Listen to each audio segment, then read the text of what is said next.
얘들아, 오늘은 좀 충격적이고 흥미로운 이야기를 해볼까 해. 역사를 거슬러 올라가서 우리가 흔히 아는 해적, 특히 백인들을 납치해서 노예로 팔아넘겼던 해적들에 대한 이야기야. 상상도 안 가겠지만 실제로 이런 일들이 벌어졌었어. 상상력을 자극하는 이 이야기는 단순한 모험담이 아니라 인간의 탐욕, 권력욕, 그리고 당시 시대상을 적나라하게 보여주는 거울과 같아.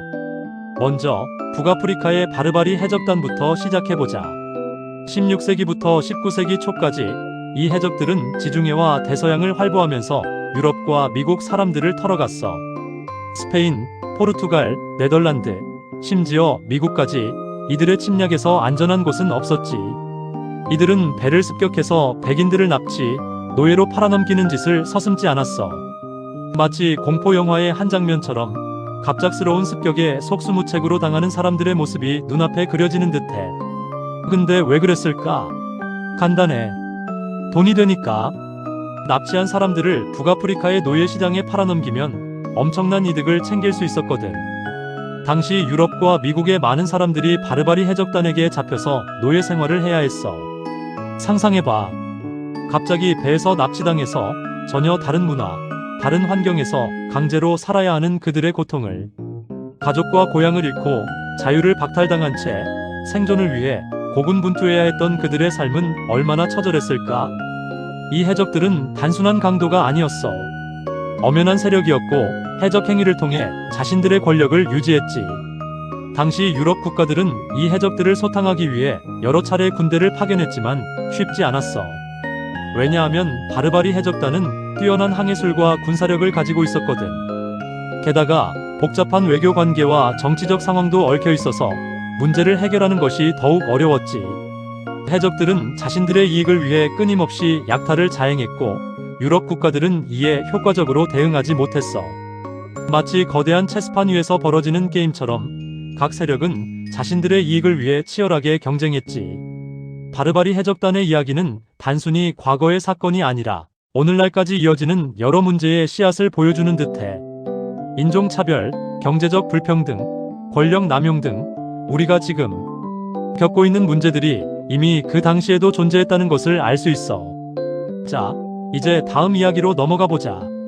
이번에는 동유럽과 중부 유럽을 쑥대밭으로 만들었던 몽골계 크림 칸국이야. 15세기부터 18세기까지 이들은 흑해 북부 지역을 중심으로 활동하면서 주변 국가들을 끊임없이 침략했어. 마치 늑대처럼 맹렬하게 달려들어 무자비하게 모든 것을 파괴하는 그들의 모습은 상상을 초월해. 이들의 주요 목표는 역시나 노예였어. 크림 칸국은 유럽 국가들을 침략해서 백인들을 포획, 오스만 제국에 팔아넘겼어. 오스만 제국은 이들을 농업, 건설, 군사 등 다양한 분야에서 활용했지. 엄청난 수의 사람들이 크림 칸국의 공격으로 노예가 되었고 그들의 삶은 완전히 파괴되었어. 그들은 가족과 헤어져 낯선 땅에서 강제 노동에 시달려야 했어. 그들의 고통은 말로 표현할 수 없을 정도였을 거야. 크림 칸국의 침략은 단순히 약탈 행위를 넘어선 조직적이고 체계적인 노예 사냥이었어. 이들은 군대를 동원해서 마을을 습격하고 사람들을 납치해갔지. 이 과정에서 수많은 사람들이 죽거나 다쳤고 살아남은 사람들은 노예가 되어 비참한 삶을 살아야 했어. 마치 전쟁 영화의 한 장면처럼 처참한 현실 앞에서 인간의 나약함과 잔혹함이 동시에 드러나는 듯해. 흥미로운 사실은 크림 칸국이 오스만 제국의 지원을 받으면서 세력을 키웠다는 거야. 오스만 제국은 크림 칸국에게 군사적, 경제적 지원을 제공했고 이를 통해 크림 칸국은 더욱 강력한 군사력을 갖게 되었어. 이 둘의 관계는 마치 악당과 조력자의 조합처럼 보이지 않니? 권력의 유혹은 얼마나 강력한 것일까? 서로의 이익을 위해 손을 잡고 다른 사람들의 고통을 외면하는 그들의 모습은 씁쓸함을 자아내. 이 두 이야기는 우리가 역사를 바라볼 때 얼마나 다양한 시각을 가져야 하는지를 보여주는 좋은 예시야. 우리가 흔히 생각하는 해적, 그리고 노예 무역의 역사는 생각보다 훨씬 복잡하고 다양한 인물들과 사건들이 얽혀 있어. 백인들이 해적이 되어 다른 인종을 노예로 삼는 이야기는 많이 들어봤지만 이렇게 백인들이 해적에게 잡혀 노예가 되었다는 이야기는 흔치 않지. 당시 시대 상황, 정치적 역학관계, 종교적 갈등 등 수많은 요인들이 이 비극적인 사건들을 만들어냈어. 역사는 승자의 기록이라는 말이 있듯이 우리가 배우는 역사는 종종 편향되어 있을 수 있어. 그렇기 때문에 다양한 자료를 통해 여러 각도에서 역사를 바라보는 노력이 필요해.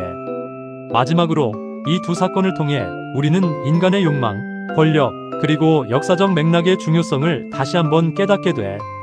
인간은 끊임없이 자신의 이익을 추구하고 권력을 잡기 위해 노력해. 하지만 그 과정에서 다른 사람들의 고통을 외면해서는 안 돼. 역사는 우리에게 교훈을 주고 미래를 위한 지침을 제시해. 과거의 아픔을 잊지 않고 더 나은 세상을 만들기 위해 노력해야 해. 오늘 이야기는 여기까지야. 어때? 좀 충격적이지? 역사는 정말 알면 알수록 흥미로운 것 같아. 다음 시간에도 더 재밌는 이야기로 돌아올게. 궁금한 점이 있다면 언제든지 댓글로 남겨줘. 그리고 잊지 마. 역사는 과거의 거울이고 현재를 비추며 미래를 만들어가는 중요한 열쇠라는 것을.